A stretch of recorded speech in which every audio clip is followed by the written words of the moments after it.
Und ich freue mich, dass du hier bist heute Abend, auch zu Hause. Ganz herzlich willkommen zu diesem Abend. Ja, wir wollen wirklich durchstarten. Und wir sind weder gegroundet noch gedownlockt. Amen. Wir starten durch mit Gott und wir erwarten auch Großes heute Abend von ihm. Wir haben gehört, dass Gott unser Inneres, unseren Geist so berühren wird, dass wir Menschen mit einem anderen Geist, mit einer anderen Gesinnung werden. Wir haben gesehen, dass Gott uns mit Mut ausstatten will. Und ich habe gemerkt, ich muss den Mut immer wieder abholen bei Gott. Und gestern haben wir auch gesehen, dass es manche Hindernisse gibt, die wir hinter uns lassen müssen, damit wir mutig vorangehen können. Und heute Abend möchte ich mit euch über das Thema sprechen, kühn oder unverschämt beten. Unverschämt. Wisst ihr, bei dem Wort unverschämt, da sehe ich so irgendwo ein kleines Kind vor mir stehen und ich sage ihm, hey, welches Sugus? Und er sagt, nimmt es, danke, und sagt, darf ich noch mal eins haben? Und wisst ihr, ich denke, wir sind manchmal mit Gott viel zu, wie sagt man jetzt dem? Bescheiden vielleicht, ja. Und wir fordern ihn gar nicht so heraus, wie er eigentlich tun könnte. Und ganz offen gesagt, ungefähr seit Anfangs Juli geht mir ein Bibelvers immer wieder nach, Matthäus 7,7, bittet und es wird euch gegeben, sucht, ihr werdet finden, klopft an und die Tür wird euch aufgetan. Und als ich dem Bibelvers weiter nachgegangen bin, hat Gott mich zu einer Stelle gebracht für heute Abend, eine ganz spannende Geschichte. Jesus erzählt es in Lukas 11 und er sagt, wenn jemand unter euch einen Freund hat, was hat einen Freund? Und er ginge zu ihm um Mitternacht und spräche zu ihm, lieber, leih mir bitte 3 Brote, denn mein ist zu mir gekommen auf der Reise und ich habe nichts, was ich ihm vorsetzen kann. Und der drinnen würde antworten und sprechen, mach mir keine Unruhe. Die Tür ist schon zugeschlossen, meine Kinder und ich liegen schon zu Bett. Ich kann nicht aufstehen und dir etwas geben. Ich sage euch, und wenn er schon nicht aufsteht und ihm etwas gibt, weil er dann wird er doch wegen seines unverschämten Drängens aufstehen und geben, so viel er bedarf. Darf ich mal fragen, wie viele von euch haben einen guten Freund oder Freundin? Habt ihr auch festgestellt, von denen hast du nicht viele, aber die echten, die du hast, die würden fast alles für dich tun, oder? Wenn es wirklich drauf ankommt. Und es ist interessant, Jesus erzählt diese Geschichte, ist eigentlich kein Gleichnis, sondern ist eigentlich vielmehr eine Illustration. Und zwar war Folgendes geschehen, Jesus war am Beten. Und einer der Jünger kommt zu Jesus, oder die Jünger kommen zu Jesus und sagen, Jesus, ich will auch so können beten wie du. Ich glaube, die Jünger haben bei Jesus gesehen, wenn der betet, dann geschieht etwas. Wenn Jesus betet, der betet nicht einfach, oh, lieber Heiland, mach mich fromm, dass ich in den Himmel komme. Er betet auch nicht einfach für Speis und Trank, fürs tägliche Brot, wir danken dir, oh Gott, sondern Jesus, wenn er gebetet hat, dass etwas passiert. Und die Jünger sagten, wir wollen so lernen zu beten. Willst du auch lernen, besser zu beten? In meiner Bibelschulzeit bin ich einmal über einen Schriftsteller gestolpert, der hieß E.M. Bounds. Und er hat ein Büchlein geschrieben übers Gebet und dann habe ich festgestellt, er hat x Büchlein übers Gebet geschrieben und es hat mir etwas gezeigt, wir lernen nie aus, besser zu beten. Ich meine nicht, dass Gott unser einfaches Gebet nicht annimmt, versteht ihr? Ich meine auch nicht, dass wir uns irgendwie anstrengen müssen im Gebet, aber wir können besser beten lernen.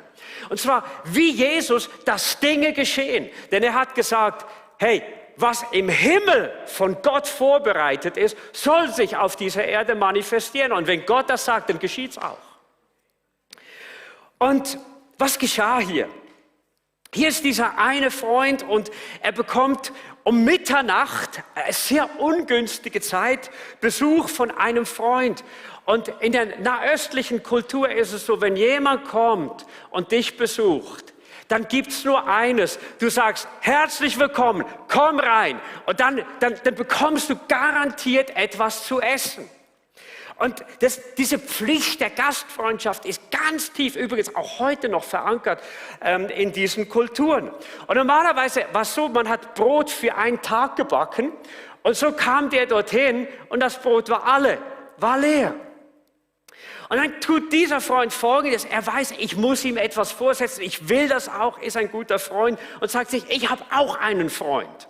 Und er geht zu dem hin und jetzt müssen wir unsere Häuser ein bisschen wegdenken heute Abend. Die Häuser waren damals ganz anders. Die einfachen Häuser, die waren so, es gab einen Raum, normalerweise mit einer Türe und einem kleinen Fenster, ohne Scheibe drin. Einfach ein offenes Loch. Und was geschah, ist vermutlich Folgendes. Der kommt ans Fenster und flüstert rein. Hallo Freund, ich brauche dringend 3 Brote. Und ihr müsst euch vorstellen, die Leute schliefen normalerweise in einem Raum, etwas erhöht, so ein bisschen auf einem Podest. Und wisst ihr, was alles in dem Haus war? Normalerweise nahmen sie die Tiere rein, um sie zu schützen. Da waren die Hühner, da war der Gockel, da waren die Katzen, da waren die Hunde, da waren die Schweine, alles drin. Und alle die Eltern wissen, wenn es abends endlich mal ruhig ist, dann genieße es. Mach alles, damit die Kinder nicht wach werden. Wer weiß, wovon ich spreche? Den Stress willst du dir nicht antun. Endlich sind sie ruhig. Ich habe ja 2 viel jüngere Brüder als ich und unsere Eltern haben uns oft alleine zu Hause gelassen und dann haben sie immer gesagt, ihr seid verantwortlich für die kleinen Brüder, bringt sie ins Bett. Und wisst ihr, was wir jedes Mal gemacht haben, wenn sie nicht schlafen konnten? Wir haben oh nein, ich hoffe, die Eltern hören nicht zu. Wir haben den Nucki genommen, den Schnuller genommen. Ja, ihr wisst schon, oder? Und der hat so ganz feine, süße Dinge. Ich weiß, Honig solltest du ja nicht, gell, vor einem Jahr, aber wir wussten es nicht. Ich weiß nur eines, Schnuller rein und Ruhe war. Und wir hatten auch unsere Ruhe. Jetzt musst du dir vorstellen, der kommt und sagt, bitte gib mir 3 Brote. Das wäre Chaos gewesen, nach dem Motto, ich stehe auf, ich gehe die Brote holen. Seht ihr, die Hühner werden wach. Und ich sage euch eines, Hühner können sowas von stressen. Ich weiß aus eigener Erfahrung. Unsere Olga zu Hause meint, sie sei ein Gockel. Und wenn die morgens um 4 Uhr erwacht, dann denkt sie muss das ganze Quartier wecken. Wir haben schon gedacht, hoffentlich bleiben wir im Frieden mit unseren Nachbarn, wegen Olga. Stell dir vor, da sind all die Hühner drin, Hunde und so weiter. Und alles fängt wieder von vorne los, was die Eltern initiiert haben, während 2 Stunden versucht haben, den ganzen Haushalt zur Ruhe zu bringen. Das ist alles im Eimer. Wegen dem einen, der 3 Brote will. Und er sagt, weißt du was, weil du mein Freund bist und dich getraust, das zu machen, ich gehe und hol dir die Brote. Und wisst ihr, ich möchte gleich zu den paar Anwendungen kommen. Wisst ihr, ich glaube, dass Jesus uns etwas in dieser Geschichte, ein paar Dinge vor Augen führt. Wenn wir beten, liebe Freunde, wir beten zu einem Freund. Habt ihr gemerkt, dass ihr ein Wort immer mitsagen musstet? Es ist interessant, dass Jesus uns in Erinnerung ruft, wenn wir beten, beten wir zum besten Freund, den wir haben können. Und das ist unser Vater im Himmel. Es gibt keinen, der dir so freundschaftlich in deinem Leben verbunden ist und je sein wird, wie der Vater im Himmel. Und ich glaube, Jesus möchte das. Er möchte, dass die erste Anlaufstelle in unserem Leben deshalb bei ihm ist. Deshalb sagen wir oft auch, hey, bete zuerst. Wenn immer du ein Anliegen, eine Not hast, was auch immer, ob es groß oder klein ist, bete zuerst. Wohin gehst du zuerst, wenn du irgendeine Not hast? Du gehst doch zu denen du vertraust, oder? Wenn dir irgendetwas peinlich ist und du brauchst jemanden, der dir hilft, wohin gehst du? Sicher nicht zum Nachbarn. Du gehst zu denen du vertraust, deinen besten Freunden. Und das bringt ihn Jesus hier in Erinnerung. Und ihr habt das festgestellt, im Nahen Osten, Freundschaften sind sowas von bedeutungsvoll. Ich weiß, als ich nach Ägypten kam, eines der ersten Male sagt der Pastor Ashraf vor all den Pastoren, das ist mein Freund Matthias, Habibi. Das ist Arabisch für ich liebe ihn, ich liebe dich. Und ich denke, was sagst du, Habibi? Ich meine, und alle Pastoren, die da waren, wussten, wenn das sein Freund ist, ist auch unser Freund. Und es war schon bedeutungsvoll. Und Jesus ruft uns das in Erinnerung, er sagt, wenn du betest, ist dein Vater im Himmel dein bester Freund. Du kannst ihm vertrauen mit allem. Und das Zweite ist, ich glaube, Jesus zeigt uns in der Geschichte, dass wir jederzeit kommen können. Jederzeit. Kennst du so Momente, wo du denkst, oh, jetzt kann ich nicht zu Gott kommen. Vielleicht hast du was Dummes getan, vielleicht hast du die Bibel länger nicht gelesen, hä? Du da hinten, ja, dich meine ich, genau. Du vielleicht länger nicht gebetet und dann kommst du in eine Not und sagst, jetzt kann ich nicht beten. Kennt ihr das Gefühl? Wenn wir uns so nicht würdig fühlen oder vielleicht irgendwie schlecht aufgestanden, ich habe gar keine Lust zum Beten. Kennt das jemand? Nicht? Oh, okay. Oh, wow, ist ja sowas von geistlich. Die Gemeinde braucht einen anderen Pastor. Okay, und weißt du was? Und Jesus sagt, du kannst auch zu der für dich ungelegensten Zeit kommen und du bist willkommen. Warum? Weil Gott dein Freund ist. Und liebe Freunde, so oft kommt Satan, weißt du was, und sagt, jetzt kannst du nicht wirklich beten. Oder kennst du so Momente, wo du denkst, jetzt sollte ich Autorität haben zu beten. Und Satan kommt, aber nicht du. Und wisst ihr was? Und Jesus sagt, jederzeit. Ich denke, das hat der Hebräerbriefschreiber gemeint, als er gesagt hat, hey, der Vorhang ist zerrissen, kommt mit Kühnheit vor den Thron Gottes. Er ist offen. Wisst ihr was, wir sind nie qualifiziert genug zu sagen, Gott, ich bin sowas von heilig, ich bin sowas voll geistlich voll drauf, jetzt musst du mir zuhören. Wir kommen immer als Bedürftige. Ich brauche jeden Tag Gnade. Du auch, oder? Wenn du ganz ehrlich bist und wenn du nicht so ehrlich bist, frag mal deine besten Freunde, ob du Gnade brauchst. Und wisst ihr, manchmal kommen wir auch nicht mehr, weil wir in unserem Leben für Dinge gebetet haben, die nicht eingetroffen sind. Kennt ihr das? Dass scheinbar unbeantwortete Gebete uns den Mut nehmen, wieder zu beten. Ich kann euch eines sagen, wenn ich für Kranke bete und ich habe für 7 gebetet und nichts ist passiert, ich kann dir eins sagen, ich brauche Mut und Glauben, um für den Nächsten zu beten. Kennt ihr das Gefühl? Hast du in deinem Leben unbeantwortete Gebete, wo nichts geschehen ist? Wenigstens nicht, was du gesehen hast? Ich glaube, wir alle. Und weißt du, dann kommt so oft der Feind und sagt, weißt du was, deine Gebet bewirken nicht viel. Dein Gebet bringt nicht viel. Wenn du betest, weißt du was, lass jemand anders beten, aber nicht du. Und Jesus sagt, das ist genau das Gegenteil von dem, was ihr denken sollt.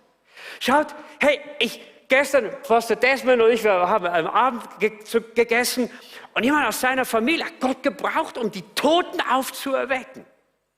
Aber weißt du, was du manchmal nicht hörst? Dass die Leute, die Gott so gebraucht, daneben für 10 oder 20 oder 30 Tote gebetet haben und die sind tot geblieben. Versteht ihr, was ich meine?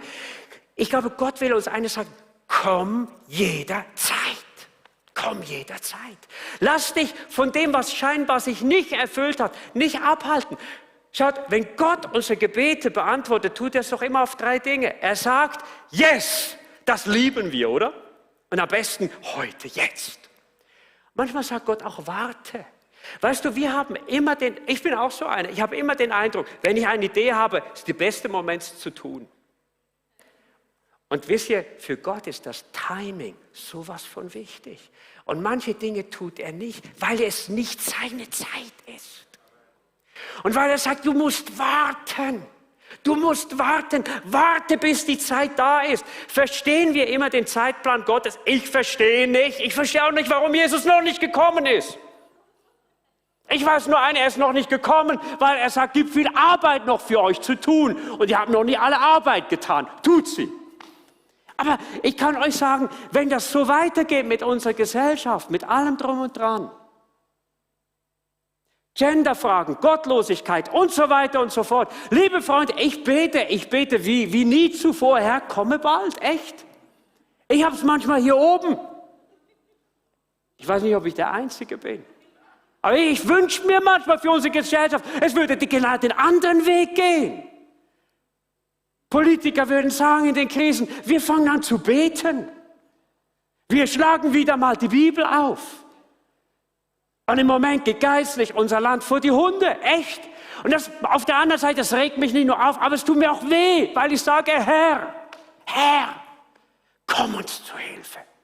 Und ich möchte dir Mut machen, geh zu Gott im Gebet, geh zu Gott, überlasse ihm das Timing. Und wisst ihr was, und wenn Gott sagt, nein, mache ich nicht, wisst ihr was, dann sagt er es immer, weil er weiß, wenn er es erfüllt, das Resultat davon wäre nicht so zum Segen, wie wenn er Nein sagt. Alle, die Eltern sind, wissen, wie viel wir Nein sagen müssen. Meine Gott, ich musste mehr Nein sagen zu meinen Kindern als Ja. Sind noch andere Eltern da? Kann irgendjemand nachfühlen? Ich habe gemerkt, das Nein musst du manchmal mehr sagen. Aber warum tun wir das? Warum tun wir? Sagen wir Nein als Eltern?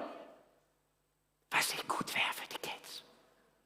Und nicht immer sehen wir, was wirklich gut ist für uns. Aber eines ist sicher, was immer wir brauchen, was immer gut ist, was immer in Gottes Zeitplan ist, sagt Gott, yes, yes. Und das Dritte ist, ich glaube, Gott zeigt uns in der Geschichte, nichts ist für ihn zu klein. Schaut, das Interessante ist ja eigentlich 3 Brote. Und hier, Jesus braucht das Beispiel so. Und er sagt, ja, was ist das schon? Peanuts, Pipifax. Und wisst ihr, ich glaube, Jesus macht uns Mut hier in der Geschichte, dass wir mit allem zu ihm kommen können. Weißt du, manche Christen sind sowas von nett mit Gott, dass sie sagen, oh, ich will Gott nicht belasten. Ich will nur Gott nicht belasten. Du kannst ihn nicht belasten. Gott hat nie eine Last. Und weißt du was? Du musst auch nie Skrupel haben, weil 8 Milliarden andere Menschen auch am Beten sind. Wenn sie es denn sind.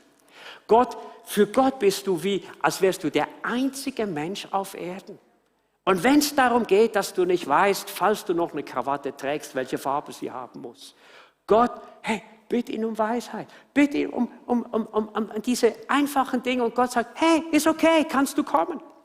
Und drittens oder viertens, ich glaube, die Geschichte zeigt uns noch etwas. Wir müssen Gott letztlich nicht bestürmen.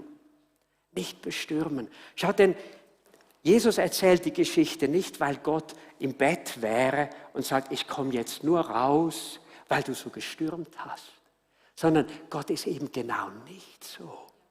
Versteht ihr, dass die Geschichte braucht Jesus, um zu illustrieren, dass wir bei Jesus nicht, bei Gott dem Vater nicht betteln müssen. Weil er eben gut ist. Du musst ihn nicht bestürmen. Er weiß schon, bevor du kommst, was du brauchst und was du dir wünschst. Er weiß es. Er ist ein guter Gott. Und weißt du was? Die Bibel sagt uns sogar, er ist bereit, alle himmlischen Heerscharen in Bewegung zu setzen. Ruft die Engel, sagt, hey, heute fertig gespielt an der Harfe. Hier, runter nach Zürich, brauch dich. Action. Du hast ihn nicht gesehen, den Engel, aber er war da. Sagt die Bibel nicht, dass Gott seine himmlischen Herrscher, seine Engel aussendet zum Dienst, zum Heil an denen, zum Dienst an denen, die das Heil erben sollen? Ja, bist du das oder bist du es nicht? Ich sagte, ich kam zu Gott im Gebet, Herr, gib mir die Chance, eines Tages mich bei allen Engeln zu bedanken, die wegen mir vermutlich sehr viel Arbeit hatten. Gib mir die Chance, einmal Danke zu sagen. Hey, und ich kann dir eines sagen, die sind in Bewegung, du siehst sie nur nicht. Aber dein Vater liebt sich so sehr, dass er sie in Bewegung setzt. Gott ist auf Attacke. Ich liebe das Wort. Attacke. Das werde ich kopieren von Friedhelm. Ich habe das auf Attacke eingestellt. Das heißt aber nicht, wenn wir nicht bestürmen sollen, dass wir nicht mit Passion beten sollen. Lass mich das vielleicht doch etwas illustrieren. Schaut, Jesus, er sagt hier drin, wird er ihm nicht wegen, wie hat er es hier so schön gesagt, wegen seines unverschämten Drängens. Und Jesus meint damit nicht, du musst Gott manipulieren oder du musst Deals machen mit Gott. Wenn du das machst für mich, dann mache ich das auch. Das meint nicht, aber er sagt etwas, weißt du was? Wir dürfen zu Gott kommen mit unverschämten Bitten. Und als ich das so las, ich dachte, Herr, das tönt für mich theologisch etwas nicht so schweizerisch. Oder wir Schweizer kämpfen selten um Dinge, oder? Sagt die Verkäuferin, tut mir leid, wir sind ausverkauft. Okay, ja, dann. Und Jesus würde sagen, frag noch mal nach. Und dann bin ich in die Bibel gegangen und ich habe gesehen, weißt du was? Es gibt so viele unverschämte Gebete in der Bibel. Wirklich unverschämt. Ihr schaut mich etwas skeptisch an heute Abend. Okay, ich trete euch den Beweis an. Josua 10,12. Sonne stehe still zu Gibeon und Mond im Tal Ayalon. Da stand die Sonne still, fast einen ganzen Tag. Soll niemand sagen, das sei nicht ein unverschämtes Gebet gewesen. Weißt du was, ich glaube, ich wäre gar nicht mal auf den Gedanken gekommen, so was Verrücktes zu bitten. Und Josua ist da und er sieht, hey, wir brauchen mehr Zeit und wenn die Nacht kommt, können wir den Sieg nicht gewinnen. Hey, was sollen wir tun? Wir würden sagen, hat irgendjemand große Batterien dabei, einen Generator, wir stellen Lichter auf, was auch immer. Und er sagt, Gott, du hast ja den großen Scheinwerfer. Ein Tag stand die Sonne still. Und ich glaube, ich habe mal wissenschaftliche Berichte gelesen, dass anscheinend wirklich irgendwo ein Tag fehlt in der Geschichte der Menschheit. Ist ja verrückt. Du glaubst immer noch nicht, okay? 2. Könige 6,18. Alle Kleingruppenleiter und Leiter kennen den. Als das aramäische Heer gegen sie vorrückte, betete Elisa zum Herrn und er sah das ganze Heer an. Hey, unzählige Männer, die dort standen, alles bewaffnete, ausgebildete, hey, Krieger, AD-10, so von der Aramäer. Und er sagt, mach sie alle blind. Und der Herr tat, worum Elisa bat. Verrückt, oder? Verrückt. Und es scheint mir, als wäre Gott ein Freund der Verrückten. Es scheint mir, als würde Gott sagen, hey, weißt du was? Menschen, die für so verrückte Dinge beten, weil sie meine Ehre im Ziel haben, ich will tun, worum sie bitten. Und ich kann euch sagen, ich habe gar nicht Zeit heute Abend. Es gibt noch viel mehr solch verrückte Gebete in der Bibel. Epheser 4,16, ich gebe euch eins mit, heißt, ich bete, ich habe es umgemünzt als persönliches Gebet, ich bete, dass du mir aus deinem großen Reichtum die Kraft gibst, durch deinen Geist innerlich stark zu werden. Und ich bete, dass Christus durch den Glauben immer mehr in meinem Herzen wohnt und ich in der Liebe Gottes fest verwurzelt und gegründet bin. Und dann sagt er das Ziel davon, damit ich erfüllt werde mit der ganzen Fülle Gottes. Hey, das ist ein kühnes Gebet. Das ist ein unverschämtes Gebet. Ich will mit der ganzen Fülle Gottes erfüllt werden. Gibt es Leute auch, die Sehnsucht haben? Alle Fülle Gottes? Und ich möchte dir 4 Schritte noch zeigen, bevor wir ins Gebet gehen, wie wir das tun können. Ich glaube, das Erste ist, hey, bitte Gott, dir zu zeigen, wie du es meinst, wenn du betest. Weißt du, in unseren Anliegen zeigt sich unser Charakter und unser Glaube. Und ich denke an David, der sagte, Gott, zeig mir, wie ich es meine. Und ich glaube, wenn wir Gott bitten, hey, zeig mir, was treibt mich an für das, worum ich bitte. Und ich glaube, wenn wir die Ehre und das Wohl von Menschen im Auge haben, wird Gott immer mit Gnade und Güte alles daran setzen, dein Gebet ohne riesige Umwege zu erhören. Heißt nicht, dass wir nicht manchmal mal warten müssen, aber er kommt zu seiner Zeit. Zeig mir, wie ich es meine und warum. Es reinigt dich, von Anliegen, die dir schaden würden, und mach dich empfänglich für das zu beten, was im Willen von Gott ist. Zeig mir, wie ich es meine. Zweitens, Herr, gib mir eine neue Offenbarung deiner Größe. Ehrlich, Gott hat mich echt beschämt in der Geschichte, weil, wisst ihr, wir singen, wie groß bist du Gott. Wir singen dir, wie groß bist du Gott. Und dann sagen wir, Herr Jesus, bitte, sag mir du heute Mittagessen. Amen. Und ehrlich, ich war echt beschämt. Und es war, als würde Gott mir sagen, Matthias, deine Gebete sind nie größer als der Gott, den du im Herzen trägst. Darf ich das nochmal sagen? Deine Gebete sind nie größer als der Gott, den du im Herzen trägst. Nicht den du nur bekennst, sondern den du hier in deinem Herzen trägst. Und zeig mir neu deine Größe. Hey, lass dich von Gott durchführen durch die Geschichte von Israel, die Wunder, die er getan hat, die Wunder, die Jesus getan hat, dass er auf dem Thron sitzt, dass für ihn nichts unmöglich ist. Und viertens, lass dich vom Heiligen Geist und seinem Glauben berühren. Schaut, wenn wir anfangen zu beten und sagen, berühre mich jetzt mit göttlichem Glauben, dann erleben unsere Gebete ein Durchstarten, ein Nachbrenner. Warum? Weil der Glaube setzt in uns größere Erwartungen an Gott frei und an seine Möglichkeit. Und daraus lerne eine Stufe kühner zu beten, als du jetzt betest. Ich meine das nicht mechanistisch, aber ich meine, wenn der Heilige Geist dich berührt, dann betest du vielleicht ganz anders. Ich denke immer noch an Joe, er sagte nicht, Herr Jesus, gib mir ein Fahrrad. Der hat noch Gott gesagt, welche Farbe Fahrrad er wollte. Ich weiß noch, wir kamen von einem Missionseinsatz von Russland zurück, Moskau, Paris, Brüssel, und wir waren in Paris. Und ich sagte, Herr Jesus, wir sind sowas von K.O.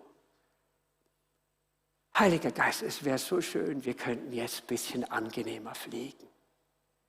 Und ich höre mich jetzt noch und ich denke, meine Güte, warum habe ich das nur gesagt? Ich spreche am Schalter zu der Frau und sage, hören Sie, können Sie uns nicht ein Upgrade geben? 5 arme Studenten. Sie sagte, den Computer sagte, ja, das ist möglich. Ich gebe Ihnen alle ein Upgrade Business Class. Ich dachte, sowas gibt es doch gar nicht. Verrückt irgendwo. Oder wenn du in deinem Beruf betest. Nicht nur lass es mir gelingen, sondern lass daraus etwas werden, Herr, zu deiner Ehre und zu meiner Freude. Oder Geistesgaben. Herr, lass doch mehr von deinen Gaben des Geistes durch mich fließen. Herr, setze deinen Glauben in mir frei. Setze prophetische Worte in mir frei. Setze Heilungen frei durch mich. Oder vielleicht betest du für den einen Freund, sagst, Herr, ich möchte ihn so gern gewinnen für dich. Und wow. Und Gott sagt dir, bete nicht nur für einen, bete für 2. Bete für 2. Etwas mehr. Kühn zu beten, unverschämt zu beten. Liebe Freunde, ich glaube, wir wollen einfach jetzt ins Gebet gehen. Und ich möchte, dass wir für ein paar Momente einfach so in der Gegenwart von Gott sind. Und ich denke, wir wollen uns berühren lassen im Gebet von der Größe Gottes. Und ich bete an diesem Abend, Herr Jesus, wenn wir jetzt im Gebet zu dir kommen, dass sich etwas verändern kann in den Gebeten in unserer Gemeinde, in den Gebeten in unseren Kleingruppen. Herr, dass etwas geschehen darf durch deinen Heiligen Geist, dass unsere Gebete unverschämter werden. Vielleicht können wir nicht von 0 auf 100, aber vielleicht können wir etwas unverschämter beten. Vielleicht können wir mit etwas mehr Glauben beten als bisher. Herr Jesus, ich bete jetzt, zeige du uns neu die Größe, die Liebe, die Freundschaften, die Herrlichkeit Gottes. Ich möchte dich bitten, dass jeder, der hier ist, heute Abend ein neues, tiefes Bild bekommt von dem, wer du bist, von deiner Größe, von deiner Stärke, von deinen Möglichkeiten. Herr Jesus, wir wollen eine Kirche sein, wo Menschen einen großen Gott in ihrem Herzen tragen. Wo Menschen an einen großen Gott glauben. Wo es Menschen leid tut, wenn sie dir nicht mehr zugetraut haben. wo es uns leid tut, Herr Jesus, wenn wir vielleicht aufgehört haben, kühn zu beten, unverschämt zu beten. Für dich ist doch nichts zu schwer. Und ich bete, komm, Heiliger Geist, heute Abend, komme und berühre du uns mit der Gabe des Glaubens. Komme du über uns. Der Gabe des Glaubens. Der Gabe des Glaubens. Mit dem, was ausgegossen wird von dir. Mit dem, was unsere Herzen beflügelt. Mit dem, wo wir durchstarten in unseren Gebeten. Wo wir so viel mehr erwarten. Ich bitte dich, komm, Heiliger Geist. Komm, Heiliger Geist. Ich weiß nicht, ob es Gott an dem Abend gelungen ist, dir auch den Wunsch zu geben, wie er ihn mir gegeben hat. Herr, lass mich kühner, lass mich unverschämt beten. Aber wisst ihr was, ich denke, wir können Folgendes tun. Wir können zu zweit, zu dritt jetzt miteinander beten, füreinander beten. Dass Gott viel größer wird in uns. Dass der Geist Gottes uns berührt mit übernatürlichem Glauben. Übernatürlichem Glauben. Du brauchst vielleicht nicht für jede Situation in deinem Leben, aber ich glaube, du brauchst diese Ausgießung des Glaubens, diese Gabe des Glaubens für viel mehr Situationen, als dir vielleicht bisher bewusst gewesen ist. Und Gott will deinen Gebeten einen Boost geben. Er will dich Dinge sehen lassen durch die Gebete, die du vorher nicht gesehen hast, weil du sagst, ich glaube, ich vertraue einem großen Gott. Hey, wollen wir doch miteinander Gruppen machen, 3, 4 Menschen, und wollen wir einfach füreinander heute Abend so beten und Gott darum bitten, dass er doch das tut. Oh Jesus, Jesus.